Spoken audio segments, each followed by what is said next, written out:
तुमचं आमचं हक्काचं न्यूज चॅनल म्हणजेच विश्व विशाल न्यूज चॅनल. आजच चॅनलला लाईक करा, शेअर करा आणि सबस्क्राईब करा.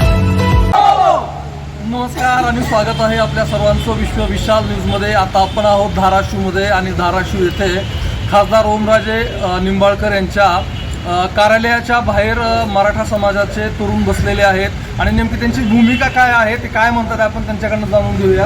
आपण काय सांगाल, आपलं नाव सांगा आणि आपण काय सांगाल, काय आहे आपलं म्हणणं काय आहे? माझं नाव, मी एक वंचित गरजवंत मराठा आहे, एवढीच ओळख बास झाली.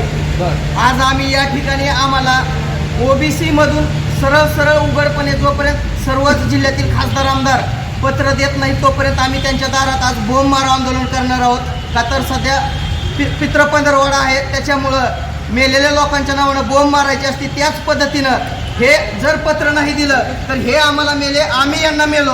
इथून पुढे हे आमच्या समाजाचे नाहीत, हे उघड होणार आहे. त्याच्यामुळं इथून पुढे आमच्या आंदोलनाची दिशा तीव्र असेल. जर यांनी पत्र नाही दिलं तर येणाऱ्या काळात आम्ही प्रत्येक आमदारच्या दारात आमचा एक कपड्याचा भाग काढून टाकून शेवटी घरी जात असताना आम्ही पूर्णपणे नग्न होऊन जाण्याच्या मानसिकतेत आहोत. तुम्ही धाराशिव जिल्ह्यामधील सर्व आमदार असतील किंवा खासदार असतील, या सर्वांच्या दाराबाहेर जाऊन हे आंदोलन करणार आहात? प्रत्येक आमदार खासदाराच्या दारात आम्ही जाणार आहोत. मग तो आमच्या जिल्ह्यातला असो, जिल्ह्याच्या बाहेरचा असो. का? कारण त्याचं 1-1.5 वर्षापासून आम्ही बघत आहोत सगळ्यांची भूमिका, आणि शेवट अंतिम आम्ही बघितली भूमिका की सगळे आमदार, मग ते विरोधक असतील सत्ताधारी असतील, सगळे एका माळ्याचे म्हणणे. सगळ्यांचे पत्र सारखेच आहेत, सगळ्यांचं बोलणं सारखंच आहे की मराठा समाजाचे आम्ही पाठीमागं आहोत, आमचा त्यांना पाठिंबा आहे, त्यांना आरक्षण दिलं पाहिजे. पण ह्या पद्धतीचं कोणच वक्तव्य करत नाही की मनोज जरांगे पाटलांच्या ज्या काही मागण्या आहेत त्या सर्व मागण्या मान्य करा आणि त्याची अंमलबजावणी करा, सगळे सोयीची अंमलबजावणी करा. ही कोणच मान्य करत नाही.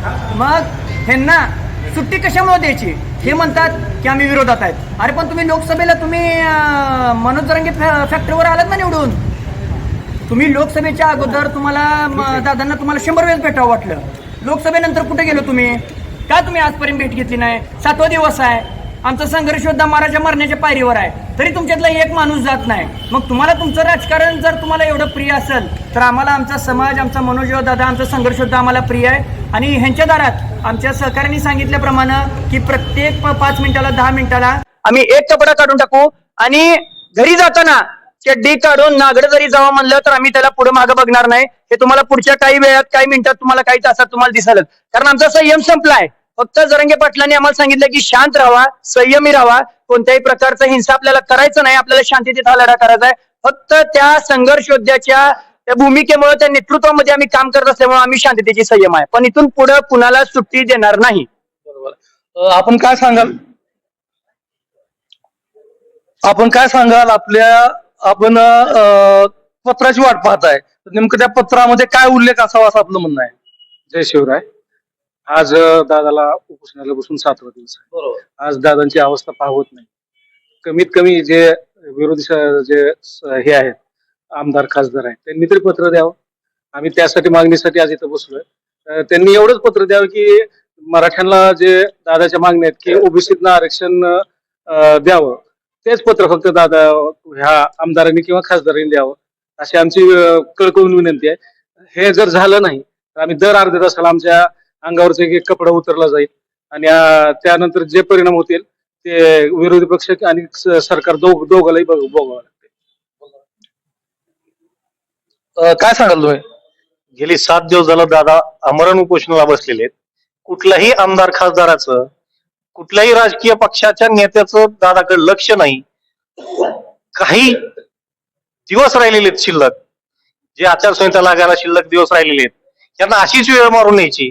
म्हणून आमची एक रास्त मागणी आहे की सर्व आमदार खासदारांनी दादांच्या मागणीला, जी काही मागणी आहे 50%च्या आत ओबीसी मधून मराठ्यांना आरक्षण द्यावं, अशा प्रकारचं सर्व आमदार खासदारांनी पत्र द्यावं. त्यांना अडचण काय आहे? फक्त मराठ्यांचा दोष का? इतर ठिकाणी तुम्ही पत्र दिले नाहीत का?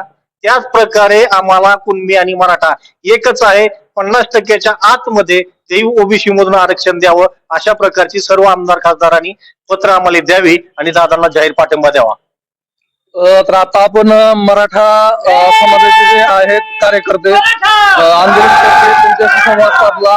त्यांचं असं म्हणणं आहे की त्यांनी जोपर्यंत खासदार आमदार असतील तोपर्यंत पत्र देत नाहीत तोपर्यंत आम्ही इथंच थांबणार आहोत आणि जर अंगावरील सर्व कपडे काढण्याची वेळ जर आली तर याला सर्वस्वी सरकार आणि विरोधी पक्ष जबाबदार असेल असं यांचं म्हणणं आहे. विश्व विशाल न्यूजसाठी मी विशाल जगदळे, धाराशिव. धन्यवाद.